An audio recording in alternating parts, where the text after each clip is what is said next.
الحمد لله رب العالمين والصلاة والسلام على سيد الأنبياء والمرسلين محمد النبي الأمي وعلى آله وصحبه وسلم تسليما.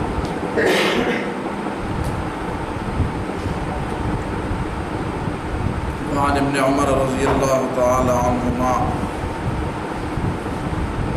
قال قال رسول الله صلى الله عليه وسلم الأعمال عند الله عز وجل ست: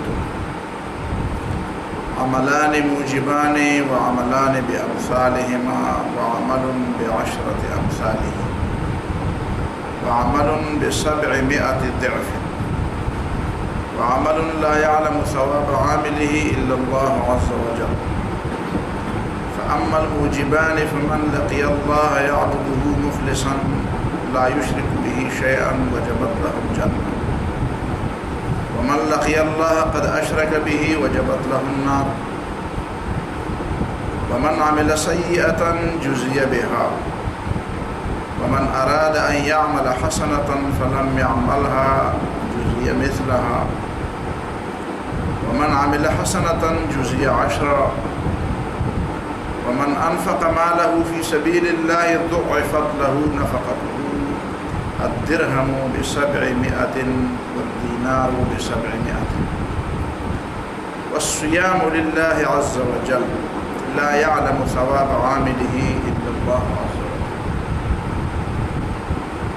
یہ چند احادیث ہیں روزوں کی فضیلت کے بارے میں. عبداللہ ابن عمر رضی اللہ تعالیٰ عنہما کی روایت ہے کہ رسول اللہ صلی اللہ علیہ وسلم نے فرمایا الاعمال عند اللہ عز وجل ست: جزا اور بدلے کے لحاظ سے اللہ تعالیٰ کے ہاں اعمال صالحہ کی 6 قسمیں. اعمال صالحہ کی جزا اور بدلے کے لحاظ سے اللہ تعالیٰ کے ہاں 6 قسمیں: عملان موجبان وعملان بامثالہما. 2 قسم کے عمل تو ایسے ہیں جو واجب کرنے والے ہیں، اور 2 قسم کے عمل ایسے ہیں جو برابر سرابر ہیں. وعمل بعشرة امثالہ، اور 1 قسم کا عمل ایسا ہے جس کا ثواب اور جس کا اجر 10 گنا ہے. وعمل ب700 ضعف، اور 1 قسم کا عمل وہ ہے جس کا اجر اور جس کا بدلہ 700 گنا ہے. وعمل لا يعلم ثواب عامله الا الله عز وجل، اور 1 قسم عمل ایسا ہے جس کا ثواب اور جس کا اجر اللہ کے علاوہ کوئی بھی نہیں جانتا. کتنا زیادہ ہے. فأما الموجبان، وہ 2 اعمال جو واجب کرنے والے ہیں. فمن لقي الله يعبده مخلصا لا يشرك به شيئا وجبت له الجنة. ان 2 میں پہلا عمل اس شخص کا ہے جو اللہ کے ساتھ اس حالت میں ملتا ہے، اللہ کے سامنے ایسی حالت میں جاتا ہے کہ جس نے اللہ کی خالص عبادت کی ہو اخلاص کے ساتھ، اور اس نے اللہ تعالیٰ کے ساتھ کسی چیز کو شریک نہ کیا ہو. اس کو عمل موجب کیوں کہتے ہیں؟ وجبت لہ الجنہ. تو یہ ایسا عمل ہے کہ جس کے نتیجے میں اس کے لیے جنت واجب ہو. ومن لقی اللہ قد اشرک بہ، اور جو اللہ سے اس حالت میں ملتا ہے کہ اس نے اللہ تعالیٰ کے ساتھ کسی کو شریک ٹھہرایا ہے، وجبت لہ النار. تو یہ عمل بھی موجب ہے لیکن موجب نار ہے، اس کے لیے جہنم واجب ہو. یہ 2 ہو گئے. ومن عمل سیئۃ جزی بہا، اور جس نے کوئی برائی کی، گناہ کیا، تو گناہ کے مطابق اس کا بدلہ دیا جائے. 2 گنا 3 گنا 10 گنا نہیں دیا جائے گا. گناہ کا بدلہ گناہ کے برابر. البتہ گناہ کتنا ہے یہ وزن تو ہم نہیں جانتے. یہ ویٹیجز کا معاملہ اللہ کے سپرد ہے. کس گناہ کا وزن کتنا ہے؟ بظاہر مقدار کے لحاظ سے، عدد کے لحاظ سے تو اس کا بدلہ برابر ہے، لیکن مقدار کیا ہے؟ اس ایک چیز کا بدلہ، ایک گناہ کا بدلہ جو ایک گناہ ہے، اس ایک گناہ کی مقدار کیا ہوگی؟ یہ تو اللہ تعالیٰ ہی کا۔ عدد تو پتہ چلا کہ ایک گناہ کے مقابلے میں ایک۔ وَمَنْ أَرَادَ أَنْ يَعْمَلَ حَسَنَةً فَلَمْ يَعْمَلْهَا، اور جس نے کسی نیکی کا ارادہ کیا لیکن پھر وہ نہ کر سکا مجبوری کی وجہ سے۔ یہ نہیں کہ ارادہ ویسے زبانی طور پر کیا تھا اور پھر دل میں ارادہ نہیں، دل میں ارادہ تھا کہ یہ نیکی کر لوں گا، بس کوئی مصیبت یا کوئی رکاوٹ آڑے آ گئی جس کی وجہ سے وہ نہ کر سکا، مجبور ہو گیا، نہ کر سکا۔ جزیہ مثلہا، تو اس نیت پر بھی اس کو اجر ملے گا۔ نیت تو اس نے کی تھی لیکن اس کو موقع نہ مل سکا۔ وَمَنْ عَمِلَ حَسَنَةً جُزِیَ عَشْرًا، اور جس نے بھی کوئی نیکی کی اسے 10 گنا بدلہ ملے گا۔ برائی کا بدلہ 1 گنا، اور نیکی کا بدلہ، اور نیکی کے ارادے کرنے پر بھی نیکی، اور نیکی کرنے پر 10 گنا بدلہ۔ وَمَنْ أَنْفَقَ مَالَهُ فِي سَبِيلِ اللَّهِ، اور جس نے اللہ کی رضا کے لیے یا جہاد میں اپنا مال خرچ کیا، ضُعِفَتْ لَهُ نَفَقَتُهُ، تو اس کے خرچ کو دگنا کیا جاتا رہے گا، دگنا کیا جائے گا، دگنا کیا جائے گا، اس میں ضرب دیا جاتا رہے گا۔ الدرہم ب700، ایک درہم کا بدلہ 700 تک، والدینار ب700، اور دینار بھی 700 تک، ایک دینار کے بدلے 700 دینار کا اجر۔ بعض روایات میں تو ایک قرآن مجید میں تو اللہ یضاعف لمن یشاء بھی ہے، تو بعض روایات میں یہ بھی آتا ہے کہ اس کے علاوہ بھی اللہ تعالیٰ جس کے لیے بڑھاتا ہے اس سے بھی دگنا کر دیتا ہے، 1400 کر دیتا ہے۔ یہ 5 اعمال۔ والصیام للہ عز وجل، لیکن روزے اللہ کی رضا کے لیے، روزے صرف اللہ کی رضا کے لیے۔ لا یعلم ثواب عاملہ الا اللہ عز وجل، اس کے رکھنے والے کا ثواب صرف اللہ کو پتہ ہے، اللہ کے علاوہ کسی فرشتے کو بھی پتہ نہیں کہ اس کا ثواب کتنا ہے۔ لہذا روزے کے بارے میں نہیں کہا جاتا کہ اس کا ثواب 700 گنا زیادہ ملے گا، 1000 گنا زیادہ ملے گا، کئی ہزار گنا زیادہ ملے گا۔ یہ اللہ تعالیٰ براہ راست دے گا ثواب، اور جب اس اللہ تعالیٰ اور بندے کی ملاقات ہوگی اسی ملاقات میں اس کا اجر ملے گا بندے کو۔ یہ نہیں معلوم کیا ملے گا، اور اللہ تعالیٰ براہ راست اس کا اجر دے گا۔ اور اس کی وجہ باقی احادیث میں یہ بیان کی گئی ہے کہ یدعو طعامہ و شرابہ و شہوتہ لی، وہ اپنی ساری چیزوں کو میرے لیے چھوڑ دیتا ہے۔ اس کے پاس اس کی ضرورت کی ساری چیزیں موجود ہیں، وہ کر سکتا ہے کہ اس کو اپنا لے، اس کو کھا لے، اس کو استعمال کر لے، لیکن وہ میری رضا کی وجہ سے۔ مسلمانوں کے اندر یہ بڑی ایک چیز ہے کہ وہ گناہگار سے گناہگار مسلمان بھی جب روزہ رکھتا ہے تو کسی کو پتہ نہیں ہوتا، وہ جا کر باتھ روم میں جا کر جب وہ نہاتا ہے یا کسی پانی کے کنارے جب وہ منہ ہاتھ دھوتا ہے تو ایک گھونٹ پی بھی لے، لیکن وہ نہیں پیتا۔ بلکہ اکثر آپ نے لوگوں کو دیکھا ہوگا کہ جب وہ وضو بناتے ہیں تو پھر وضو بناتے وقت جب منہ میں پانی کا وہ پانی ڈالتے ہیں تو پھر تپ کر کے پتہ نہیں کب تک وہ تھوکتے ہیں تاکہ ایسا نہ ہو کہ حلق میں کوئی پانی نکل کہیں اندر چلا نہ جائے۔ یہ کیوں اس طرح لوگ کرتے ہیں؟ حالانکہ ضروری نہیں، جب آپ نے تھوک دیا تو بس ختم، باقی تھوکنے کی ضرورت نہیں ہے۔ ایک دفعہ جب آپ نے پانی منہ میں ڈالا اور پھر تھوک لیا واپس تو بات ختم ہے۔ ضروری نہیں ہے کہ آپ بار بار تھوکتے رہیں اور اپنا حلق خشک کرتے رہیں، لیکن لوگ کرتے ہیں اس لیے کہ لوگ ڈرتے ہیں کہیں میرا روزہ نہ ٹوٹ جائے۔ اب اللہ کے علاوہ تو کسی کو پتہ نہیں ہے یہ کیوں اس طرح کرتے ہیں، اس لیے کہ ان کے دل کے اندر ایمان موجود ہے، وہ اللہ تعالیٰ کی بات پر یقین رکھتے ہیں، وہ روزہ رکھنا چاہتے ہیں۔ اب ضرورت اس بات کی ہے کہ اس تخم کی آبیاری کی جائے، اس پودے کو پانی دیا جائے تاکہ یہ ایک کارآمد درخت بن جائے، ایک سایہ دار درخت بن جائے، پھول پھل دینے والا درخت، سایہ دینے والا درخت بن جائے۔ لیکن جو لوگ عام لوگوں کی تربیت کرنے کے منصب پر ہیں وہ بہت کم اس طرف توجہ دیتے ہیں کہ اس تخم کی آبیاری ضروری ہے۔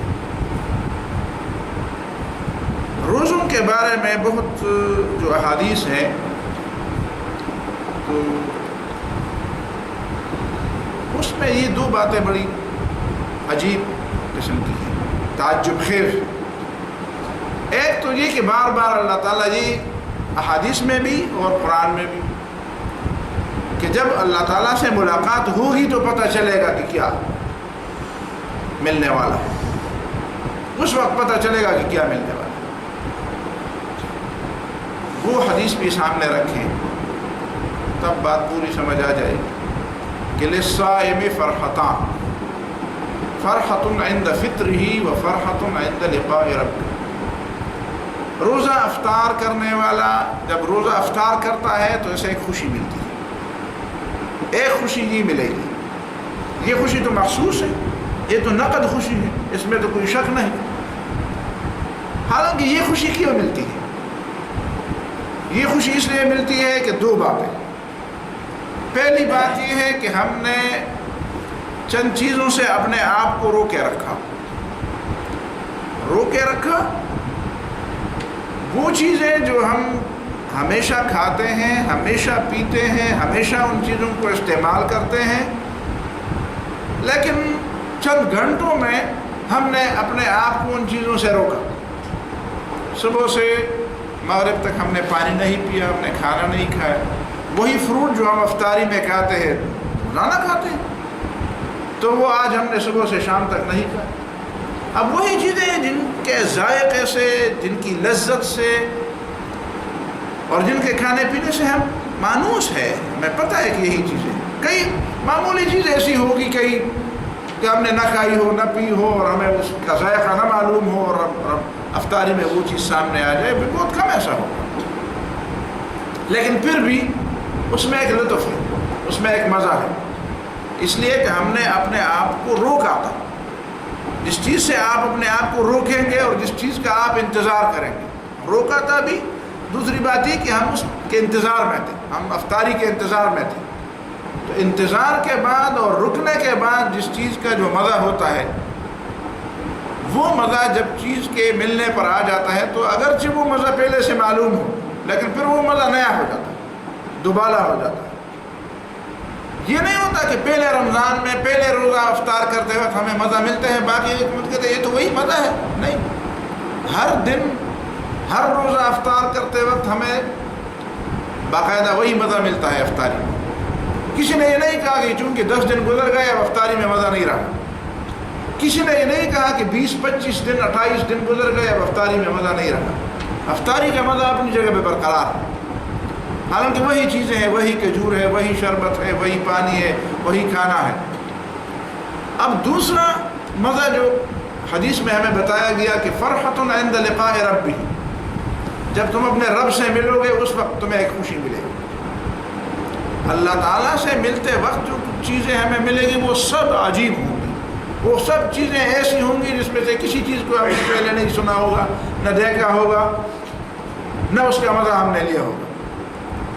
جس وقت بندہ رب کا مہمان بنتا ہے تو رب کی ملاقات تو سب سے پہلی ایسی بات ہے کہ وہ تو اس کی تو ظاہر ہے کہ اس پہ تو کوئی بات ہی نہیں کی جا سکتی۔ کیسے اللہ تعالیٰ سے ملاقات ہوگی اور پھر ہم اللہ تعالیٰ کو دیکھیں گے، پھر اللہ تعالیٰ اپنے مہمان کے لیے جو کچھ دے گا، ظاہر ہے کہ اس نے دینے کا وعدہ کیا ہے کہ میں فرشتوں کے ذریعے یہ چیز میں کسی کے ذریعے نہیں دیتا تمہیں، یہ میں براہ راست دوں گا۔ الصوم لی وانا اجزی بہ، تم نے میرے لیے روزہ رکھا ہے، اب میں براہ راست اس کا اجر تمہیں دوں گا۔ وہ براہ راست اجر پھر کیا ہوگا؟ اگر وہ کھانے کی چیز ہے تو وہ کیسے آپ ہے کہ ہم نے کبھی وہ چیز کھائی نہیں، ہمیں اس کے رنگ کا نہیں پتہ، ہمیں اس کے ذائقہ کا نہیں پتہ، ہمیں اس کے نام کا نہیں پتہ، ہمیں اس کی شکل کا نہیں پتہ، اس کی قسموں کا نہیں پتہ، وہاں پہ بیٹھنے کی جگہ کیسی ہوگی، وہاں پہ کھانے پینے کے علاوہ اور کیا کچھ ہوگا جو ہمیں دکھایا جائے گا، جو ہمیں دیا جائے گا۔ لیکن نا جب کچھ لوگوں کے لوگ مہمان دیتے تو راستے جاتے وقت بھی ان کا استقبال کیا جاتا ہے، پھر ان کو کسی خاص جگہ پہ بٹھایا جاتا ہے، پھر ان کی خاطر تواضع کے لیے کچھ چیزیں لائی جاتی ہیں، کچھ چیزیں سنائی جاتی ہیں، کچھ چیزیں ان کو کھلائی پلائی جاتی ہیں، پھر جب وہ واپس آتے ہیں تو واپس آتے وقت ان کو کچھ تحفہ بھی دیا جاتا ہے، ان کے جیب میں کچھ چیزیں بھی ڈالی جاتی ہیں، کچھ چیزیں ساتھ ان کو دیکھیں نا پروگراموں میں، پھر دیکھیں نا مہمان آیا ہے ان کو کچھ چیزیں پیش کرنی ہے، اس کی فوٹوگرافی ہوتی ہے، وہ چیزیں پھر کیا، یہ تو مثالیں ہیں دنیا میں، پھر اس کی کیفیت کیا ہوگی، وہ کیا چیزیں ہوں گی جو مومنوں کو دی جائیں گی۔ بس صرف اتنا فرق ہے کہ جس طرح دنیا میں ہم نے مانوس چیزوں سے اپنے آپ کو روکے رکھا، تو مانوس چیزوں کا مزہ روزانہ ہم محسوس کرتے ہیں، جن چیزوں کو ہم روزانہ کھاتے ہیں اس کا مزہ بھی مانوس ہے، معلوم ہے ہمیں، اور ہم ان کو، لیکن اس کا مزہ ختم نہیں ہوتا، بار بار ہمیں ملتا ہے۔ تو اب ایک لمبا روزہ جو چند گھنٹوں کے بجائے چند سالوں پر محیط ہے، چند سالوں پر محیط روزہ ہے، حالانکہ یہ چند سال بھی قیامت کے مقابلے میں اور آخرت کی زندگی کے مقابلے میں کچھ بھی نہیں۔ قرآن میں ہمیشہ اس موجودہ زندگی کے لیے اللہ تعالیٰ نے کبھی الحیات کا لفظ استعمال نہیں کیا۔ ہمیشہ جب دنیا کی زندگی کے لیے اللہ تعالیٰ استعمال فرماتا ہے تو الحیات الدنیا کا لفظ استعمال کرتا ہے، الحیات الدنیا کا لفظ۔ الحیات یا حیات کا لفظ وہ صرف آخرت کے لیے، مطلقاً زندگی آخرت کی زندگی، دنیا کی زندگی جب بھی قرآن نے اس کے لیے لفظ استعمال کیا، وہ لفظ استعمال کیا الحیات الدنیا، الحیات الدنیا، دنی زندگی، قریب سی نیچ سی زندگی، کمزور، بس اس کا مطلب یہ ہے کہ انسان کے لیے اس سے نیچے زندگی کا کوئی تصور ہی نہیں، یہ زندگی کا بالکل سب سے نچلا درجہ ہے، سب سے نچلا درجہ ہے، یہ انسان کے اس مقام کے لحاظ سے بالکل آخری درجہ ہے جو انسان کو ملا۔ اور اصل زندگی کیا ہوگی؟ وَإِنَّ الدَّارَ الْآخِرَةَ لَهِيَ الْحَيَوَانُ، آخرت کی زندگی، آخرت کا گھر تو زندگی والا گھر ہے، وہاں پہ زندگی ہوگی، یہ زندگی ہے لیکن یہ نیچ زندگی، انتہائی دنی، انتہائی حقیر زندگی، حقیر زندگی، سب سے زندگی کا نچلا درجہ۔ تو اسی نچلے درجے میں یہ 50، 30، 40 سال بالکل، اس میں تو ظاہر ہے کہ جب آپ سمجھتے ہیں، مثال کے طور پر جو طالب علم کی زندگی گزارتا ہے وہ سمجھتا ہے کہ ٹھیک ہے میں نے 8-10 سال بھی، لوگ تنخواہیں بھی لیں گے، لوگوں کو سر بھی کہا جائے گا، لوگوں کو باس بھی کہا جائے گا، لوگ بڑی کرسیوں پر بیٹھے ہوں گے، ان کے لیے دروازے بھی کھلیں گے، ان کے پاس اختیارات بھی ہوں گے، ان کے پاس بڑے عہدے بھی ہوں گے، ان کے ناموں کے ساتھ کئی سابقے لاحقے ہوں گے۔ میں تو طالب علم ہوں، میرے نام کے ساتھ تو نہ کوئی سابقہ لاحقہ ہے، نہ میں کسی بل پر دستخط کرتا ہوں، نہ میرے دستخط سے کوئی چیز اجرا ہوتی ہے، نہ میرے دستخط سے کسی کو کچھ ملتا ہے، نہ رکتا ہے، نہ میری کوئی بڑی کرسی۔ لیکن چلو 8-10 سال گزار کر پھر مجھے بھی کوئی کرسی تو مل جائے گی، کوئی جگہ تو مجھے بھی مل جائے گی۔ تو وہ ایک نچلے درجے کے، اپنی زندگی میں ایک نچلے درجے کی زندگی گزارتے ہیں، کہتے ہیں کہ وہ میرا مقصد میں دیکھ رہا ہوں، اس مقصد کو میں پالوں گا۔ تو اگر اس دنیا میں ایک مقصد کے حصول کے لیے شعوری طور پر کوئی 5 سال، 10 سال، 8 سال گزار سکتا ہے تو یہ کتنی بڑی بات ہے۔ اتنی بڑی بات تو نہیں ہے کہ ایک آدمی 40-50 سال کا روزہ رکھ کر اللہ تعالیٰ کی ملاقات تک انتظار کرتے ہوئے ایک روزہ رکھے، گناہ سے، اللہ تعالیٰ کی نافرمانی سے، فرائض کی پابندی کے ساتھ، اپنے نفس کے خواہشات کو قابو کر کے، اپنے دل و دماغ کو، اپنے ہاتھ اور اپنی زبان اور اپنے نفس کو قابو کر کے، کنٹرول کر کے 40-50 سال کا روزہ رکھنا تو کوئی بڑی بات نہیں ہے۔ اور اتنا بڑا روزہ رکھے، اور پھر جتنا روزہ بڑا ہے اس لحاظ سے اس دن کے روزے کے مقابلے میں وہ روزہ بڑا، اور اس بڑے روزے کے مقابلے میں پھر جب آپ اللہ کے مہمان ہوں گے اور پھر اللہ جو کچھ دے گا، تو ان ساری چیزوں کا تصور کر کے پھر یہ 40-50 سال کا روزہ انسان کے لیے آسان ہو جاتا ہے۔ اور اسی روزے کی تربیت، اسی 30 روزہ 29 روزہ رمضان میں اس کی تربیت ہوتی ہے، بار بار اس کی تربیت ہوتی ہے، بار بار۔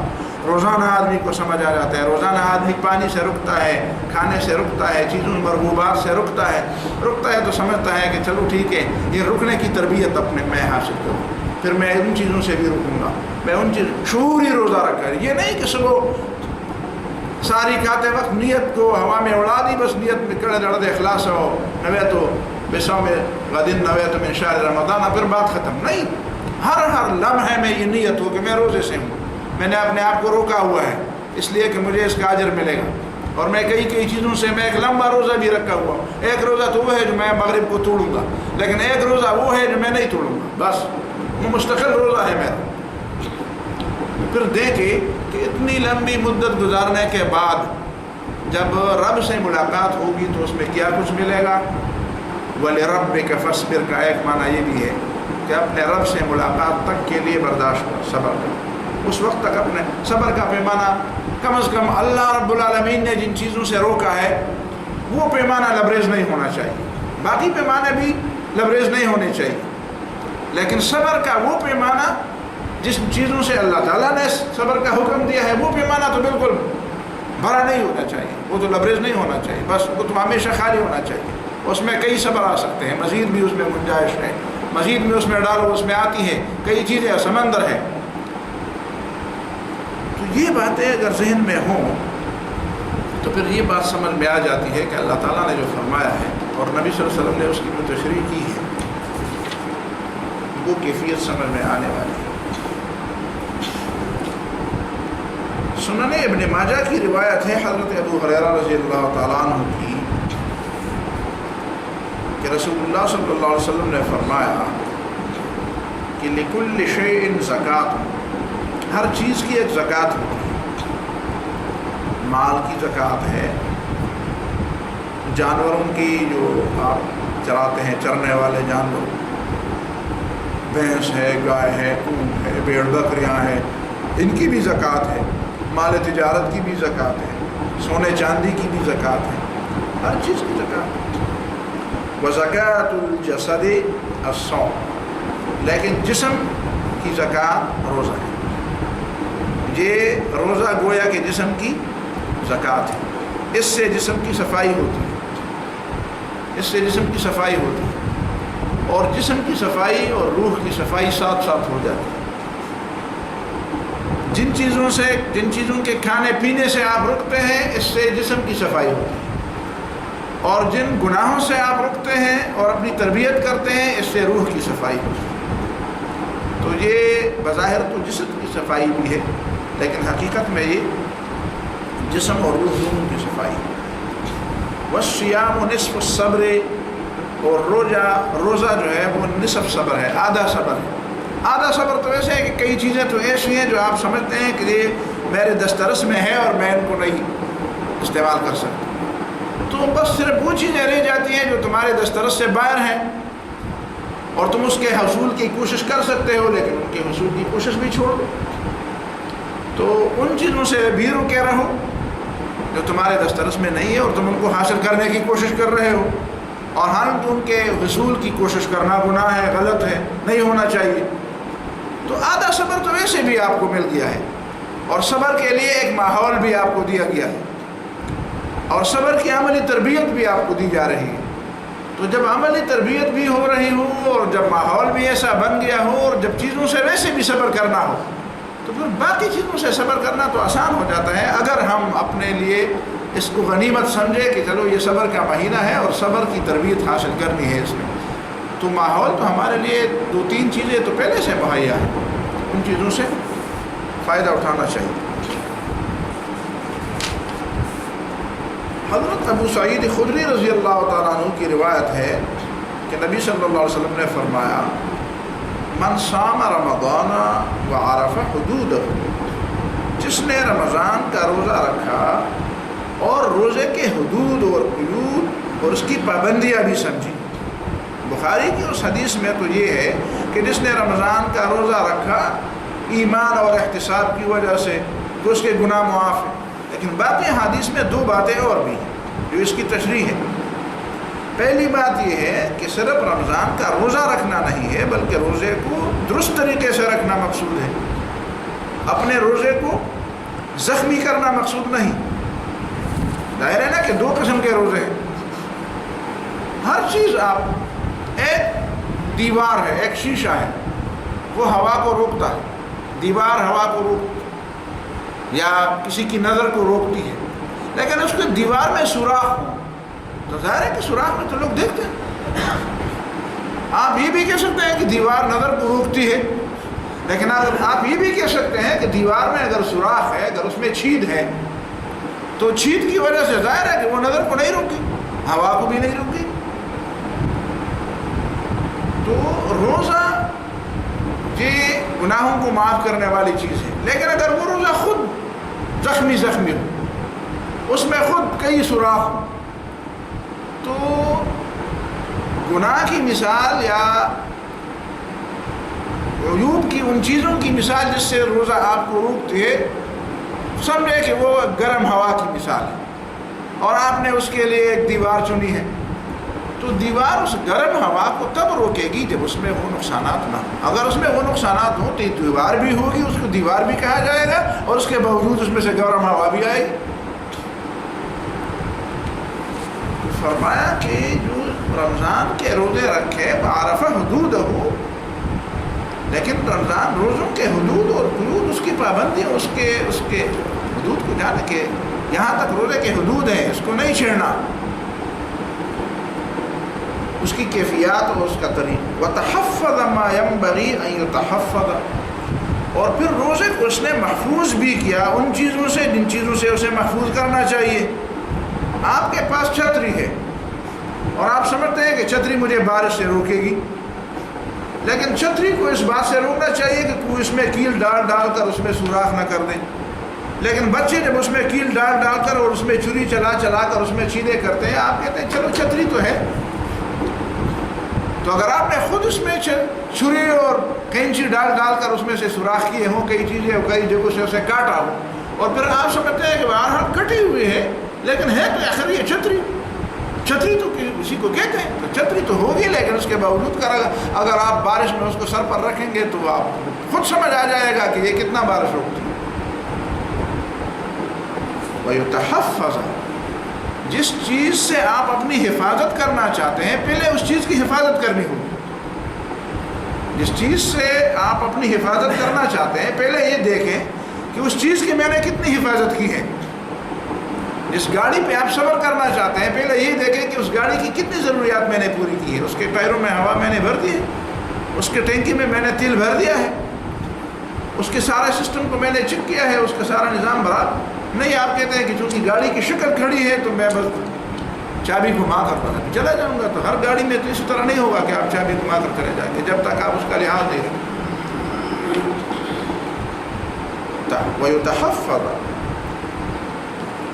وَتَحَفَّظَ مَا يَنبَغِي أَن يُتَحَفَّظ، ان چیزوں سے اس کی حفاظت بھی کی کہ ان چیزوں سے اس روزے کی حفاظت ہونی چاہیے. کفر ما قبلہ، تو ایسا روزہ پچھلے گناہوں کا کفارہ ہوگا. اور ابو ہریرہ رضی اللہ تعالیٰ عنہ کی حدیث جو صحیح مسلم میں ہے، اسی میں ہے کہ رسول اللہ صلی اللہ علیہ وسلم نے فرمایا کہ الصلوات الخمس، 5 نمازیں، والجمعۃ الی الجمعہ، اور ایک جمعہ کی نماز سے لے کر دوسری جمعہ تک جب وہ نماز پڑھے، ورمضان الی رمضان، اور ایک رمضان کے روزے جب دوسرے رمضان کے روزے بھی رکھے تو دونوں کے درمیان، مکفرات، یہ ساری چیزیں کفارہ بننے والی ہیں، ما بینہن، ان کے درمیان والی عمر اور زندگی کے گناہ ان کا کفارہ بننے والی ہیں. لیکن اذا اجتنبت الکبائر، جب آدمی کبائر سے اجتناب بھی کرے. اذا اجتنبت الکبائر، ایسا نہ ہو کہ کبائر تو کرتے رہیں. کل مجھے ایک دوست ہے، اس نے تقریر سنی ہے ایک جگہ، تو کہتے ہیں کہ اچھا ہم نے تو یہ جو آپ نے بار بار کہا کہ نہیں بندوں کے حقوق ادا نہیں، میں نے کہا کیا میں یہ کہوں کہ روزے رکھوں اور لوگوں کے حقوق ماروں، ڈاکے ڈالوں اور بس سب کچھ معاف ہو جائے گا؟ سود بھی کھاؤ، چوری بھی کرو، رشوت بھی لو،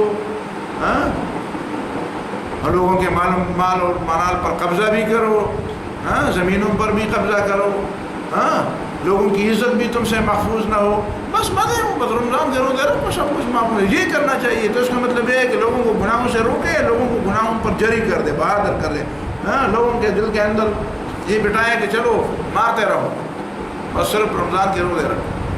تو وہ روزہ ہی نہیں ہوگا نا، وہ کیسے روزہ ہوگا جب آپ حرام کھا کر رکھیں گے؟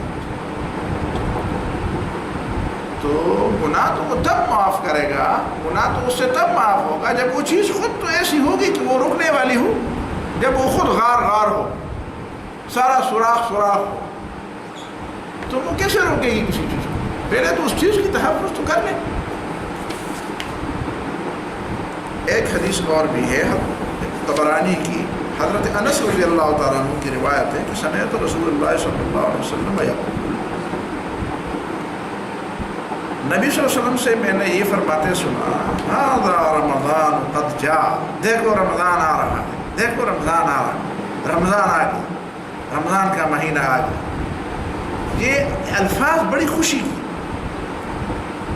پر دلالت کرتے ہیں، دیکھو رمضان آ گیا، ھذا رمضان قد جاء تفتح فیہ ابواب الجنہ، اس میں جنت کے دروازے کھولے جاتے ہیں، نیکیاں آسان ہوتی ہیں، بس دروازے کھلے ہیں، بس جانے کی بس کمی ہے، کوئی اس کی طرف متوجہ ہو جائے، باقی کھلے دروازے ہیں، نیکیاں کرنا آسان ہے، بس صرف اس کو توجہ کی ضرورت ہے، اپنی اصلاح کی ضرورت ہے۔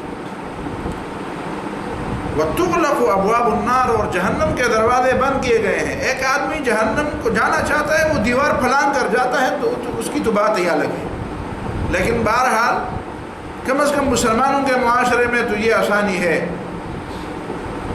کہ جہنم کے دروازے بند کرنے کا مفہوم ہماری سمجھ میں آ جاتا ہے۔ ویسے تو اللہ تعالیٰ کے ہاں ہے کہ جہنم کے دروازے بند کیے گئے ہیں، اللہ تعالیٰ نے نیکی کی توفیق لوگوں کو دی ہے، کچھ جو مدد اللہ تعالیٰ کی تھی وہ مدد اللہ تعالیٰ فرما رہا ہے، بلا رہا ہے نیکیوں کی طرف، ثوابوں میں اضافہ ہو رہا ہے، جنت کے دروازے کھلے ہیں، توفیق اللہ تعالیٰ کی طرف سے مل رہی ہے۔ تم معمولی سا ہل جاؤ، معمولی سا کچھ نہ کچھ کر لو تو اللہ تعالیٰ توفیق دے دے گا، توفیق میں آسانی پیدا ہوتی ہے۔ وَتُغَلُّ فِيهِ الشَّيَاطِينُ، اور اس میں بڑے بڑے شیاطین، مردۃ الشیاطین، ان کو باندھا جاتا ہے۔ شیاطین کو باندھے جانے کا مطلب ایک تو یہ ہے کہ جو شیاطین جن سے بچنا تمہارے بس میں نہ تھا وہ تو اللہ تعالیٰ نے باندھ دی، رمضان میں خصوصی کرم کر کے۔ آپ کہیں گے باقی دنوں میں کیوں چھوڑے ہیں؟ بس وہ تو رب ہے، اس نے چھوڑے ہیں، تو بندہ ہے تو بندگی کر، رب کے حدود میں پاؤں نہ اڑا، وہاں پہ ٹانگ اڑانے کی کیا تمہیں ضرورت ہے؟ وہ رب ہے، وہ بندے کا امتحان کرنا چاہے، سخت امتحان بھی لیتا ہے، کبھی پیپر سخت ہوتا ہے، کبھی نرم ہوتا ہے، یہ استاد کی مرضی پر ہے کہ وہ کیسا پیپر لے آئے۔ جی آپ کی مرضی پر تو نہیں ہوا کہ ایسا پیپر ہو جو میرے لیے آسان ہو، یہ آسان پیپر ہوگا، کبھی مشکل پیپر ہوگا، یہ اس کی مرضی ہے۔ تو اللہ تعالیٰ کی مرضی ہے، کبھی مشکل سے امتحان لیتا ہے، کبھی آسانی سے امتحان لیتا ہے۔ وَنَبْلُوكُمْ بِالشَّرِّ وَالْخَيْرِ فِتْنَةً، اچھی حالت بھی اللہ تعالیٰ لاتا ہے، اس میں بھی آزمائش ہے، بری حالت لاتا ہے، اس میں بھی آزمائش ہے۔ لیکن ایک دوسرا معنی اس کا یہ ہے کہ شیطانوں کی دو قسمیں ہیں، ایک انسانوں کے شیاطین ہیں اور ایک جنات کے شیاطین۔ تو جنوں کے شیاطین تو ہم نہیں باندھ سکتے، تو وہ تو اللہ تعالیٰ نے باندھ لیے ہیں۔ اب رہے انسانوں کے شیاطین، اس کا باندھنا ہماری ذمہ داری ہے اور ہم نہیں باندھتے اس کو۔ تو اگر اللہ تعالیٰ نے ہماری مدد فرمائی ہے اور جنوں کے شیاطین کو، جن کو ہم نہیں باندھ سکتے، ان کو تو اللہ تعالیٰ نے باندھ دیا ہے۔ تو انسانوں کے جو بڑے بڑے شیاطین ہیں، اگر ہم ان کو اپنے دماغ پر سوار کر دیں اور ان کو اسی طرح کھلا چھوڑ دیں، اور کھلا چھوڑنے کے ساتھ اگر ہم یہ بھی کر لیں کہ ان کی پوجا پرستش بھی نہ چھوڑیں اور ان کو اسی طرح معاشرے کو برائی کے راستے پر ڈالتے رہیں، تو ظاہر ہے کہ پھر تو بات اسی طرح ہوگی، وہ شیاطین تو اپنا کام کرتے رہیں گے۔ تو اس کا مطلب یہ ہے کہ ہمیں یہ سمجھایا گیا ہے کہ کم از کم یہ جو جن شیاطینوں کا باندھنا تمہاری ذمہ داری ہے، ان کے خلاف بھی تو تم کرو نا کچھ۔ اسی وجہ سے تو ہمیشہ رسول اللہ صلی اللہ علیہ وسلم نے بڑے بڑے معرکے رمضان میں لڑے ہیں۔ بدر کا معرکہ رمضان میں لڑا گیا، جس کو یوم الفرقان کہا جاتا ہے۔ فتح مکہ کا معرکہ جو ہے وہ رمضان میں لڑا گیا، بہت بڑی بات ہے۔ یہ دونوں باتیں بہت بڑی باتیں ہیں۔ نصر اللہ والفتح، اللہ تعالیٰ کی مدد اور اللہ تعالیٰ کی طرف سے فتح، ان دو موقعوں کا رسول اللہ صلی اللہ علیہ وسلم کی سیرت میں ان دونوں موقعوں کا بہت بڑا مقام ہے، بہت بڑا رول ہے. اور ہم اور آپ کو اللہ تعالیٰ نے پاکستان بھی رمضان میں دیا ہے. گویا کہ اس بدر کی اور فتح مکہ کی بات کو یاد کو تازہ کیا گیا ہے. تو یہ بڑی بڑی بات ہے. تو رمضان میں ہوئے بہت بڑے معرکے ہوئے، بہت بڑے بڑے معرکے ہوئے. تو آپ یہ معرکے کیوں بھول رہے ہیں؟ آپ صرف اس بات پر تکیہ کر رہے ہیں کہ چھوٹے چھوٹے انسانوں کے شیاطین بھی اللہ تعالیٰ باندھ دے. اور ہم بس بالکل ہاتھ پہ ہاتھ درے رکھ کر ہم جنت میں چلے جائیں، کوئی کٹولا آ جائے اور ہمیں اس میں بٹھایا جائے اور جنت میں لے جایا جائے. تو ایسا تو نہیں ہوگا، کچھ تو کام کرنا پڑے گا. تو آخر میں فرمایا بعدن لمن ادرک رمضان، رحمت سے دوری ہے اس شخص کے لیے، رحمت سے بہت دوری ہے اس مسلمان کے لیے. ادرک رمضان، جس نے رمضان کے مہینے کو تو پا لیا، فلم یغفر لہ، لیکن اس کی مغفرت نہیں ہوئی، جبکہ جنت کے دروازے کھلے تھے اور جہنم کے دروازے بند تھے. تو کھلے دروازوں پر جنت میں جانے کی بجائے بند دروازوں سے جہنم میں اس نے چھلانگ لگا دی. تو بعدن لہ، یہ تو بہت منحوس شخص ہے، یہ بہت دوری ہے رحمت سے اس کے لیے. اذا لم یغفر لہ فیہ فمتى، جب رمضان میں اس کی مغفرت نہیں ہوئی اور رمضان کے اس موقع سے اس نے فائدہ نہیں لیا، فمتى، تو اس کی مغفرت کب ہوگی؟ وہ کیا سمجھتا ہے کہ میری مغفرت کب ہوگی؟